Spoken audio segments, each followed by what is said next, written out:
Hi, this is Yvonne Pran, and I would like to share with you a short video on church communication forms, how to help you plan, measure, and evaluate your church communication effectiveness. Let's get started. Okay, first of all, this is a practical implementation of another video that I did on how to plan, measure, and evaluate communication effectiveness. That video gives you all the background and theology and overview and all of that. This is more the nuts and bolts. So if you haven't watched that one, I would encourage you to watch that first and then this one. Now to review, that one talked about a situation where leaders articulated a vision where they wanted to get more people to help with VBS. In the staff meeting, people immediately jumped to the PR. Oh, let's do a video during the church service of, say, a fake television interview, and they had some young interns that really wanted to do this, and we'll talk about the dreadful state of children today and how we really need your help and how VBS can change their lives, and so we encourage you to sign up. They did the video, people loved it, but they didn't get the people to help that they wanted to. And the reason is that while they were so excited about planning the video, they got very excited about that. They told people to go out into the lobby and sign up, but when people went out to the lobby to sign up, there was no sign-up table. And so the greatest PR in the world fell flat because there was no follow-through. Now, how can we change that situation? I'm going to share with you some specific forms that will make a huge difference in your church. By using these forms, you will really accomplish your ministry goals. You'll clarify your content, you'll plan strategies and procedures, and you'll have a way to evaluate your work. Now, I warn you, this will be extraordinarily difficult to implement. This is not the creative, fun, exciting, upbeat, cutting edge kind of thing to do, but it's the kind of work that will really make a difference. Let's get started. First of all, here is an overall church communication planning project sheet. This emphasizes why we're doing it, what we want to accomplish, and then also from the start allows you to brainstorm some specific graphic arts, design, and text and writing tools that you can use to accomplish it. Now let me go through an example. This is a very simple example. You can modify this for any kind of thing from what this is. This is just a newsletter mailing that a church was wanting to do, but you can expand it to anything from website campaigns to whatever. But let's just go through step by step. Project name, very obvious, we just give it a name. Then the date needed. Is it something that we want to do on a continuing basis? Here they decided they wanted to send it out the 25th of each month. Now you could do that periodically that way, or you might need to work backwards if you need to get something printed. Production considerations: to begin on the 1st, to mail the 25th. Earlier if work allows. What they're saying here is they realize that with this piece, this isn't the only thing they're working on in the church office. Sometimes we think that, some new piece that all other work's going to cease while we work on that. We know that doesn't help. Now, starting out right away with design considerations, a consistent template, length, and format will make production a whole lot easier. You don't need to always be changing things, and right up front decide we're going to come up with a specific template and stick with it. That will save you a ton of time and effort in the future. Budget. Can we afford better paper? Maybe some light tan recycled would be better than just a plain 20-pound bond or whatever. Different ideas that you could put in there. Purpose. Why are we doing it? We want to increase the involvement of members of the church in church activities. So, what do we need to do that? We want to make the information easy to read, the layout clear, schedules printed inside. It's so easy in the church to assume that everybody knows all of the church growth opportunities that are there, but they don't. We've got to print up, give them schedules for it. What do we want to accomplish with it? Well, our goal here might just be to increase Sunday school class attendance or attendance at any sort of thing that you want to do. So very nuts and bolts, include description of the classes, show teachers pictures, describe activities, just some really simple things. Audience, who are they? Church members, both sexes, all ages. So because it's church members, on the design ideas, fairly conservative design, so it'll appeal to everyone. No wild graphics or colors. We're doing this for the entire congregation. Where are they? Physically, people's lives are just really, really busy. You have to think about those sorts of things as you plan. So the way that we design to go along with it, make the article short and to the point. Show why it is worth their time. No fluff. You don't have to do a lot of rah-rah things to get people in the church to focus on church growth. Just tell them what it is, how it will help them. Where are they? Emotionally. People today, I think it's fair to say, are oftentimes lonely. They need friends of similar beliefs. Sometimes we feel that the whole world is against us, and that may or may not be true, but we want to be around people that believe like we do. So, in your publication, stress fellowship with Christians. We've got great teachers at our church. Print the small group schedule. These sorts of things, just tangible, again, nuts and bolts, let people know what's going on. Spiritually. Well, it's mostly Christians, so it's okay to use Bible verses and scriptural references. Our identity, who are we overall? We're a church that emphasizes outreach, growth in our walk with God, and fellowship. So we want to use the church logo. We want to keep the address and phone number and also the website easy to find. And who are we in this piece? We want to emphasize our fellowship with each other and opportunities for church growth, for Christian growth. So clearly state that. This is what we want to do in a fun, upbeat way, and use photos. Now you see, I just very quickly went through the planning of a very traditional, structured piece. But you see how even just in thinking through these different things, it narrows our focus, gives us something to look back and evaluate. Now, one other thing that I don't have written down on here that I would encourage you to add on your goals is a number, a specific number, so that you can go back and you can say, if you want to just increase Sunday school attendance, by what, 20%, 50%? What is it? But add a number, and you'll see later, we'll come back to this, where you can measure if you were effective or not. Now, to go into a little bit more detail on some of the things that we need to do, here's another strategy sheet.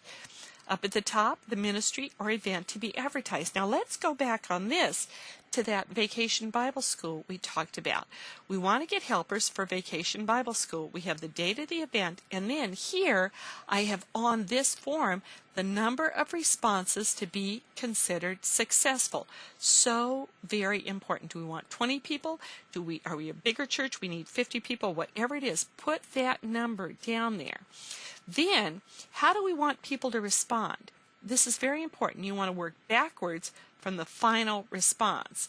What steps do people have to take to get there? And you see the form here, but let me just jump ahead and show this to you filled out with our example in mind.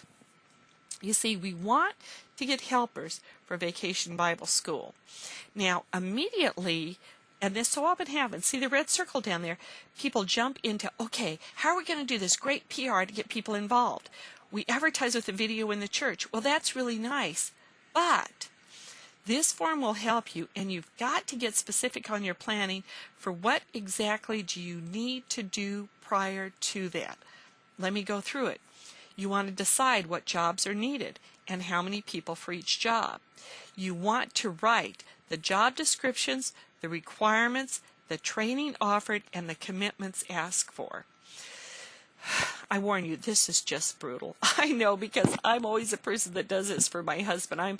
He's a bivocational pastor, and we help launch small group things and different ministries, and I'm the one that has to track down this stuff.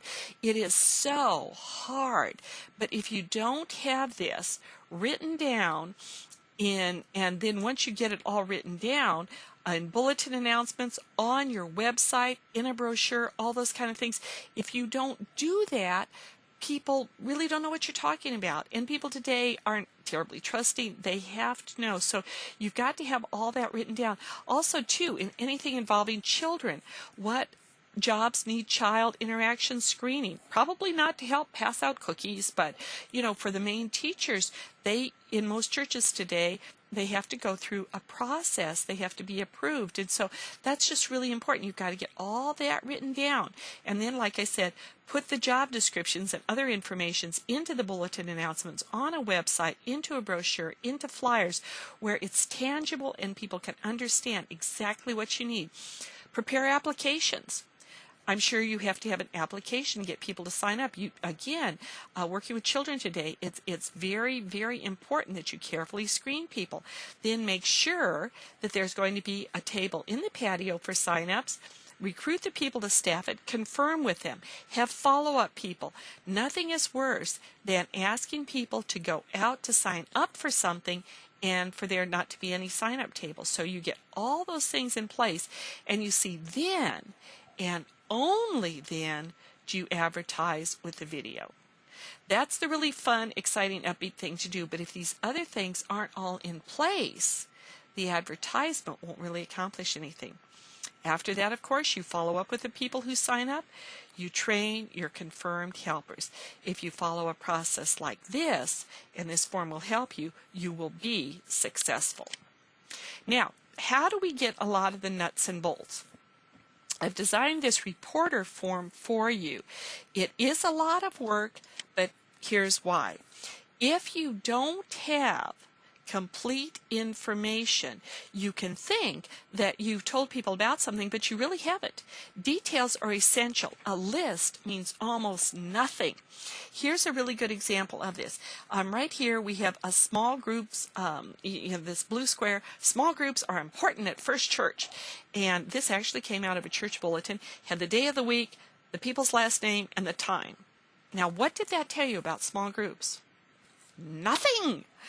That kind of list doesn't do any good at all. And please don't have a little thing below it that says, call the church office for more information.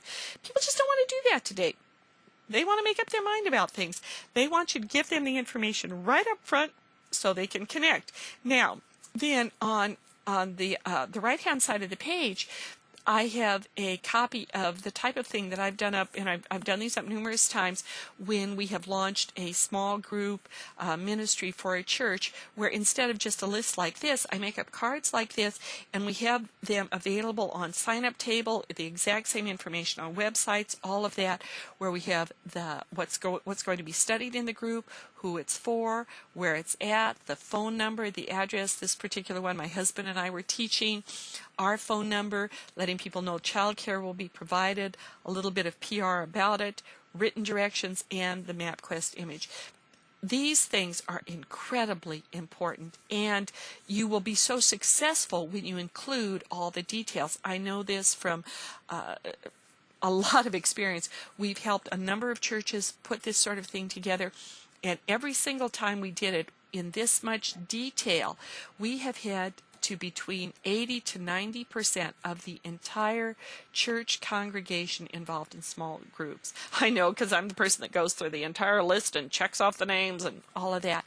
But you see, you've got to have those little details and give them to people. Now, it isn't easy to get that.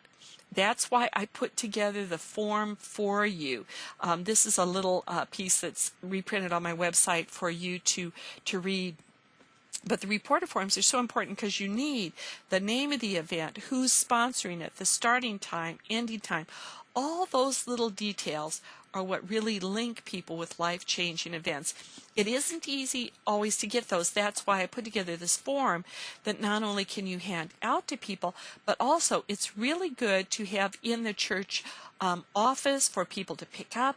And also, too, it works out great. One of the things I found, there are some people, and I just think they're just ornery, but they will not fill out a form no matter what you do, no matter how much you threaten, and you can just get all out of fellowship and messed up and all that kind of stuff. Don't let that happen. If somebody isn't giving you the information that you need, just call them up and interview them. I've done that numerous times. That works out so easily. Just say, oh, Mary, I know you're probably too busy to fill out that little form I gave you, but, just tell me real quick, just 2 minutes of your time. Now, when's it starting, and what's it cost, and who do you want him to get a hold of? You see, interview them, do that, and life will be beautiful. The church office will be peaceful. There will be peace in the body of Christ, and people will know what's going on. So no matter how you get the information, and you can modify a chart like this, but go through and be sure you get all of the things. One thing that's really important that a lot of times people leave out is the starting and ending times. People's busy schedules today, you must put in all your communications when something starts and when it's over. People do not know that the church potluck is usually from 11:30 to 2, or that the classes are from 9 to 10:30, or whatever it is. You've got to let people know, and you will get a lot bigger turnout if they can see those things up front. Again, people don't take time to call the church office. They don't want to be bothered. They want all the information up front, easily accessible to them, and something that they can make up their mind on. But this is a starting point of getting it, a form like this. Okay, you've done your forms, you've gotten all your information in, you advertise the event, you hold the event. Now, were you successful? We must be honest with ourselves in the church on this. It starts out with numbers, and then I'll get to some other things. Just with why, how many people showed up? Why did they come? Who were they? Did we accomplish our ministry goals? I know it's very hard to do evaluation after events, and we want to be very positive the work that people did, but we are responsible for the eternal destinies of people. What we do in the church is of incredible importance, so let's take some time to evaluate it. And again, I have some forms that will help you.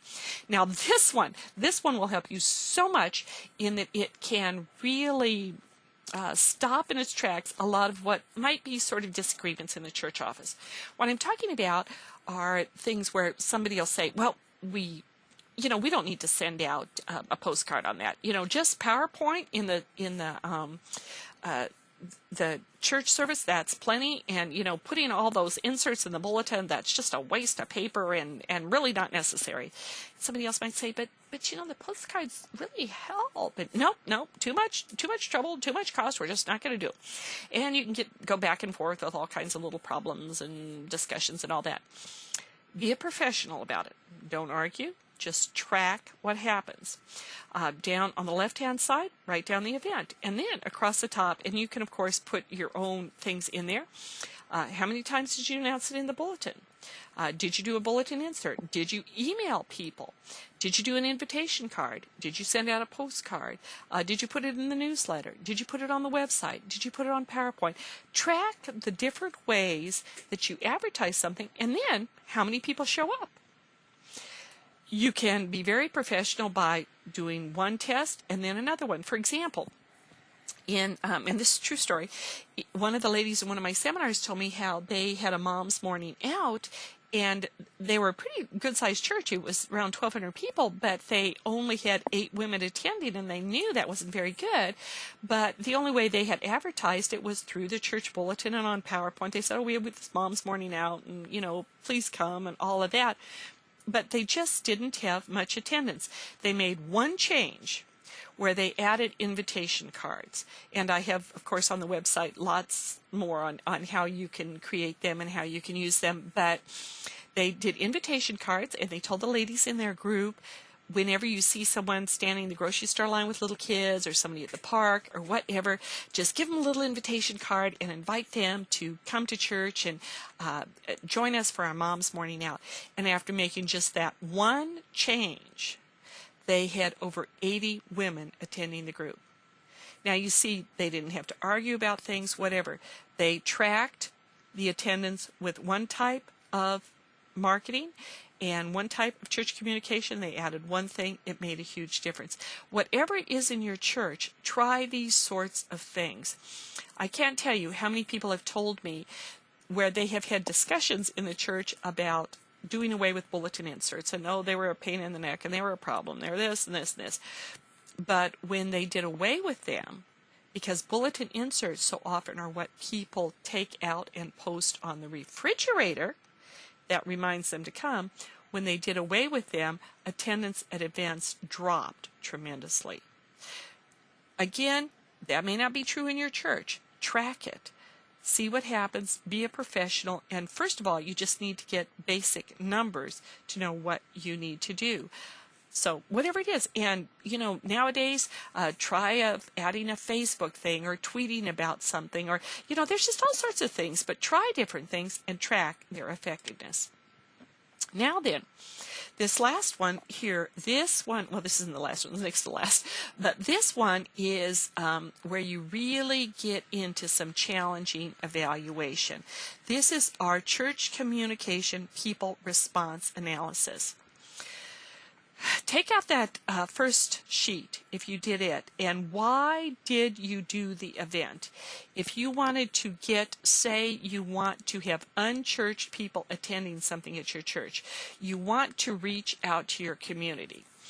You list your event, how many people attended. Now here, these next two little things across the top are so important, and this is where sometimes we aren't honest with ourselves in the church. How many people are totally new to the church? In some of my other seminars, I talked to you about how to, my online video seminars, that is, I talked to you about how to get people to fill out sign-up cards. I'll show you a video on that in just a minute. But you have to have a way to track this. How many are brand new to the church, and how many are regular attendees?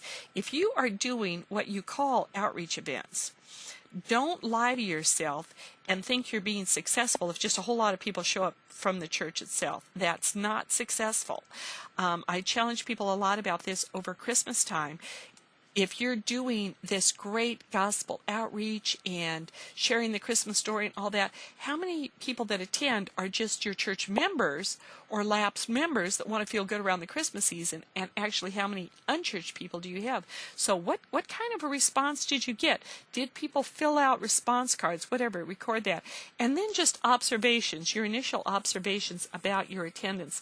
Was it mostly regular people from the church, or wasn't it? Again, be honest. Now then, places to write down a little bit more evaluation.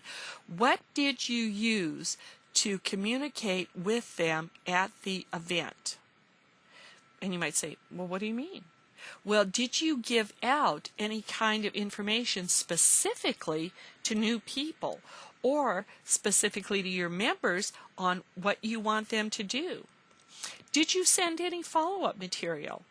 Again, you might say, follow-up material. Well, how, we don't know who was there. Well, if you weren't able to send up follow-up material, next time you might want to think about a way to capture names, email, addresses. In 60 days, if you did an outreach event, how many people are now attending the church? How many people have made a decision to become a Christian because of it? And if the answer is, we don't know, or 0, once again, you've got to be really honest. Why did we do what we did? What do we need to change? And a final analysis, did we accomplish our goals? Did you even set goals to start with? So many things in the church just kind of happen because we've always done them that way. But again, the Bible says, to whom much has been given, much is required. You are responsible for reaching your community, for growing people in the faith. So you've got to set some goals and see how well did you accomplish your goals. For an idea on a lot of these things that may be new ideas to some of you of the communications that you need for special events, please look at the video that's on the website on how to get people to come back to church after Easter, Christmas, summer, and fall outreach and other big events, an integrated church marketing and communications plan. And in this, I show you how you need to send things out to people before an event. This particular video really emphasizes Easter, things you need to give people during Easter week, and then different publications when they are there, things you hand out to them, connect them to your church and to the Christian faith. So please look at that, and it'll give you an idea of all of the different things that you need to do. Once again, and I sort of apologize, but I sort of don't, this is a lot of work. But we are dealing with people's eternal destinies, and yes, it's a lot of work, but it's work of incredible importance. And you will just feel such great satisfaction when you really do a good job all the way through on communications, and you see changed lives, and you see new people coming to the church and growing in their faith. And finally, after any event, and especially after the holidays, because, oh goodness, it seems like the years just go by so quickly and things come around again, make some final notes. What was the event, date and location? Again, summarize your attendance. Oh, we had a few visitors, but we need to work on more for next year. And then what worked? What were the successes you want to repeat? Oh, we sent out an email blast, and we gave our people postcards, and boy, did they get excited about it. Or, you know, we gave people a sign-up card. We were going to be doing a drawing for a big Easter basket of goodies, and lots of people filled them out, so we had their names and addresses to send up a follow-up, to send them a follow-up mailing. You know, whatever it is that worked, write that down. What do we want to change? Oh, next year we need a better way to capture names. Or, oh, we need to equip our people, get them excited more ahead of time. Whatever it is, write that down. And then just your overall comments. You know, worked out pretty well, but room for improvement. Or, boy, we want to do that again. People just loved it. Whatever it is, take a few minutes, write that down, and then the next time, and there's always a next time in the church, things repeat themselves, you'll have a real head start on how to make your communication successful. I've also have for, if you want a written explanation of all of these forms and how to do them, I put together a little book, Biggest Busted, Try Tiny, A New Way to Plan, Measure, and Evaluate Church Communications, that's available as a download on Lulu. And some people like listening to a video like this, others want reading it, so I'm always encouraging all of you to do things in a multi-channel way, and this is how I'm sort of taking my own advice. So the book's available, or there are just written articles and things like that on the website also. Finally, just the importance of this work. We will be held accountable. Jesus told the parable of the talents, where he talked about how people had been given 1 talent, 5 talents, 10 talents. And the Lord makes all of us responsible for what we've been given. Some of you may be just little 1-talent churches. You're a tiny church and you just don't have a whole lot of resources or a whole lot of time, but you don't want to bury what you're doing. Or you may be a 5-talent church where you have some resources, some help, and you want to take that and reach out to your community. Or you may be a 10-talent person or a 10-talent church where you've got lots of money and lots of time. I'm sure there's some that are like that, but you are responsible then for a great harvest. But wherever you are, use what you have to reach out to people, to track what you're doing. These forms will help you, because our ultimate goal is we want to hear from the Lord, "Well done, good and faithful servant." May the Lord greatly bless you, give you joy and strength and peace as you work on your church communications for Him.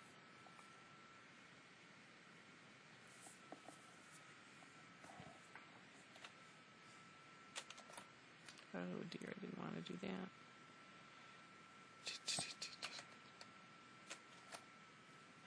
No, don't.